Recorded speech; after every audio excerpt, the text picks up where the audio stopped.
להתחיל באיחור של 3 דקות. ברוכים הבאים כל האורחים לכנס ה-37 בדגש של 20 שנה לפורשים כנף על הנשרים. פרופסור יוסי קלפטר, נשיא אוניבריסטת תל אביב, האלוף במילואים. לא שומעים? אוקיי.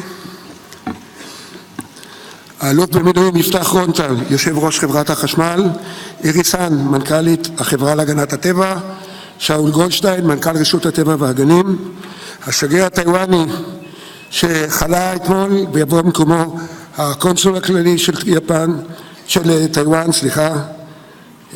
ולצערי גם השר להגנת הסביבה, בגלל בעיה אישית היה צריך לנסוע לחוץ לארץ למישהו שנפטר במשפחתו והוא ביקש להתנצל, הוא לא מגיע.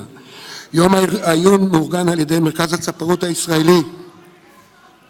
לא שומעים? לא ברור, בינתיים אתם לא מפסידים, הרצאות עוד מעט.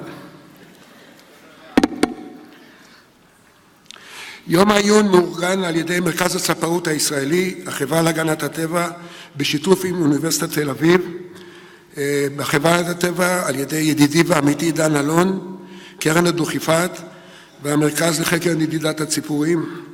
זאת השנה ה-37 ברציפות לקיומו של יום העיון השנתי, והוא מוקדש השנה ל-20 שנות מיזם פורשים כנף על הנשרים והדורסים, שבו חברו יחד רשות הטבע והגנים, חברת החשמל והחברה להגנת הטבע, וזה דגם לדעתנו ייחודי שאם משתפים כוחות מצליחים בסופו של דבר גם בסיפור של הנשרים.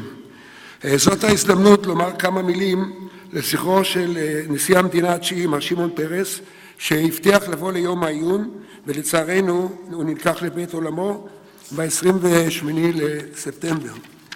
אני בחרתי שיקופית שאותה מצאתי כשהשקנו לפני 20 שנה את פורשים כנף על הנשרים, ואתם יכולים לראות, אם אני אמצא את הפוינטר פה, מצד ימין את רפי פלד, שהיה אז המנכ"ל של חברת החשמל, את מר שמעון פרס, ואת יונתן ולד, שהיה מנכ"ל חברת קאיה, ובאותה שנה תרם ג'יפ לפעילות שלנו עם הנשרים, וכשהזמנו אותו ליום העיון, כשהשקנו את פורשים כנף, הוא התקשר אליי ו5 דקות לא היה מסוגל לדבר איתי. התברר שהוא היה נהג של הנגמש, הוא היה שריונר, שבמלחמת יום כיפורים, אייל הפטר שנהרג נפל על הסיפון עליו, ופתאום המעגלים התחברו והוא תרם ג'יפ בלי לדעת שזה הקשר.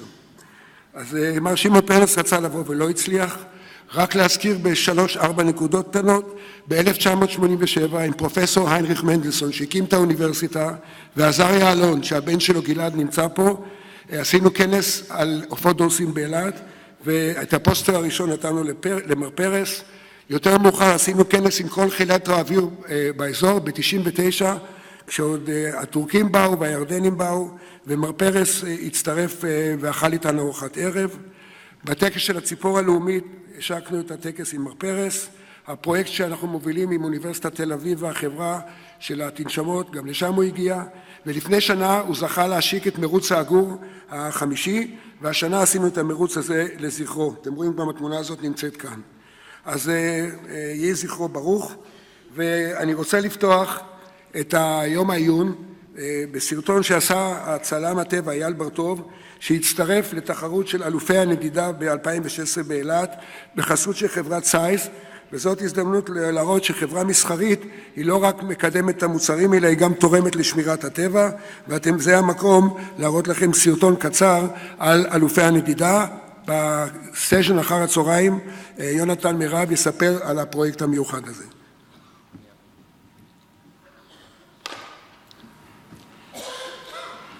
נשים את הסרט.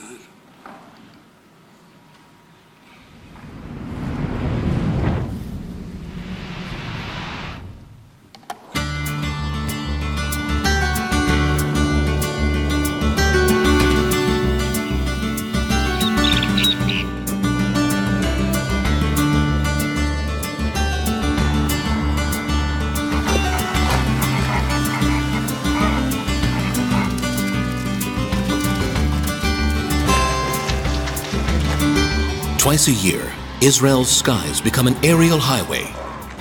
500 million birds hurry south during autumn to their winter home in Africa and return north in spring to their nesting sites in Europe and Asia.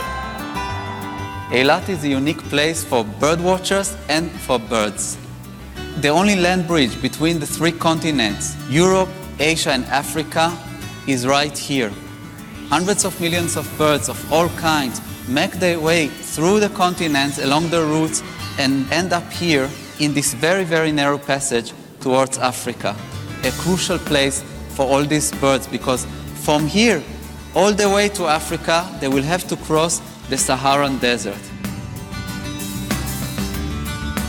At the beginning of spring, dozens of bird watchers from around the world gather in Eilat on the shores of the Red Sea to take part in a special race, Champions of the Flyway.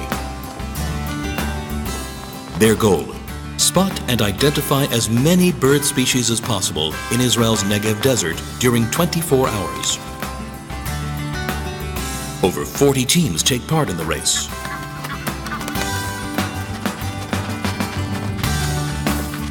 Three of them are Zeiss birders groups, equipped with Zeiss best binoculars and scopes.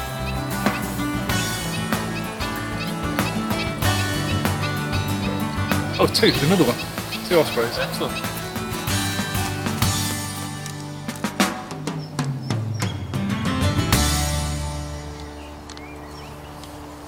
Down here through City. For 2 days, the competitors will map out and build their game plan. Israel's fantastic for birding. It's brilliant. It's one of the it's probably the best place in the Western Palearctic for birding. It's there's so many species of the migration corridor. I mean, millions of birds come through Israel in spring and the autumn.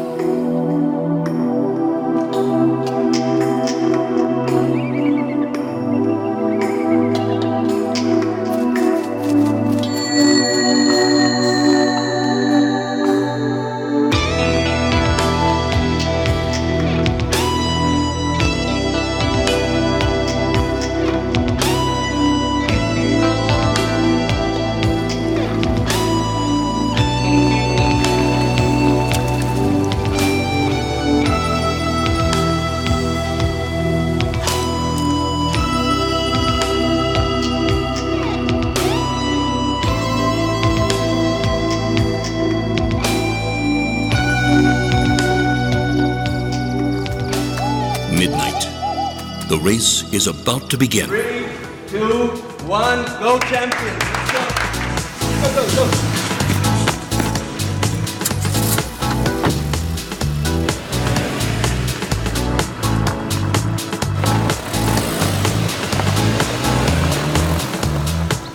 After a long drive through the night, they reach the northern Negev. Here they meet the local desert birds.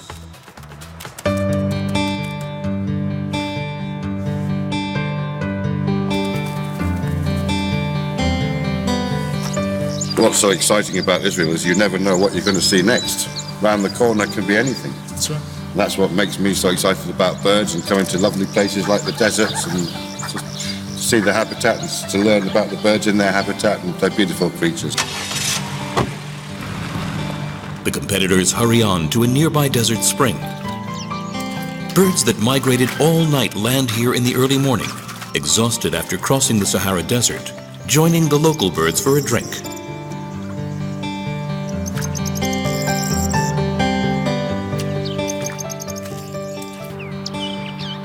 The next destination, the birdwatching center in Eilat. All the teams spend a long time here, adding dozens of species to their lists. The raptor migration in the mountains, it's spectacular. Species that you don't see in Finland so often and which are so numerous in here. It's like, this is a spectacular place to watch raptor migration. Really nice. We had a great day today, lots and lots of birds, very, very active in the morning. We decided to do a green big day for the Champions of the Flyway by staying right here at the Eilat Birdwatching Center, and we walked the whole day. So far, we have 103 species, which is pretty good. We didn't get in the car once, so we're very proud of that. We feel it's much more in keeping with the conservation cause that the Champions of the Flyway raises money for. The time is running out, and the competitors are trying to add last species to their lists. At the pools and at the Red Sea shores, wide-angle scopes and binoculars take in the low light and make it possible to identify some silhouettes of water birds. After 24 sleepless hours, the exhausted competitors return to Eilat, each team bringing their precious list of birds. All the teams passed by this canal on the way out. I'd like to present the international champions of the flyway. I'm proud and happy to invite the Zeiss Arctic Red Poles. You deserve it. The race is a fundraiser, and all the money raised here each year goes to a chosen conservation project. It's all about the love of birding and nature conservation.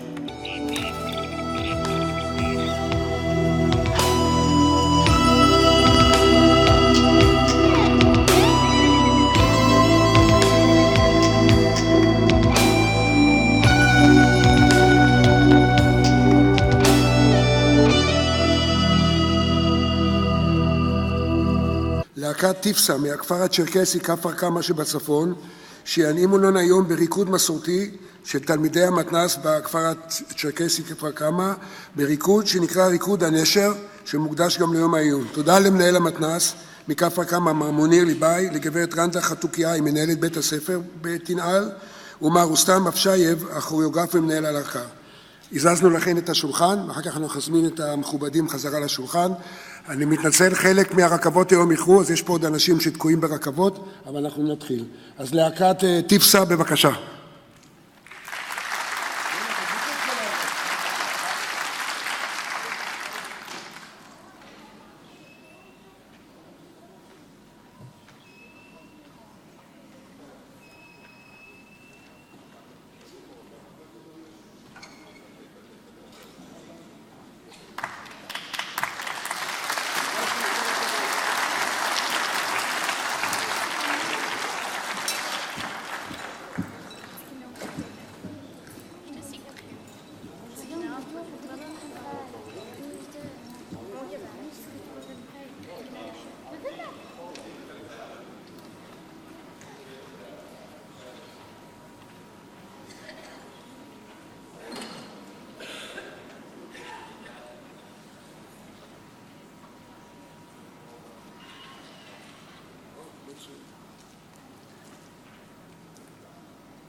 כל הכבוד ללהקת טיפסה מהכפר קמה, ואני חייב לספר לכם, הם קמו ב5 בבוקר, יצאו ב6 בבוקר כדי להגיע ולרקוד פה כמה דקות, עכשיו הם יאכלו ארוחת בוקר והם הולכים לגן הזואולוגיה של אוניברסיטת תל אביב, להכיר את הציפורים של ארצנו בגן הזואולוגיה של אוניברסיטת תל אביב. והכי חשוב, הם לא רק רוקדים טוב, אפשר להדליק את האורות על הבמה. כל התלמידים האלה זה אחד מתוך 100 בתי ספר שיש לנו בצפון המדינה, בתוכנית כן לציפור. נמצאת פה אורנה גמר שהיא מרכזת את התוכנית, והם לומדים במשך כל השנה על ציפורי ארצנו. תודה רבה לכם וכל הכבוד.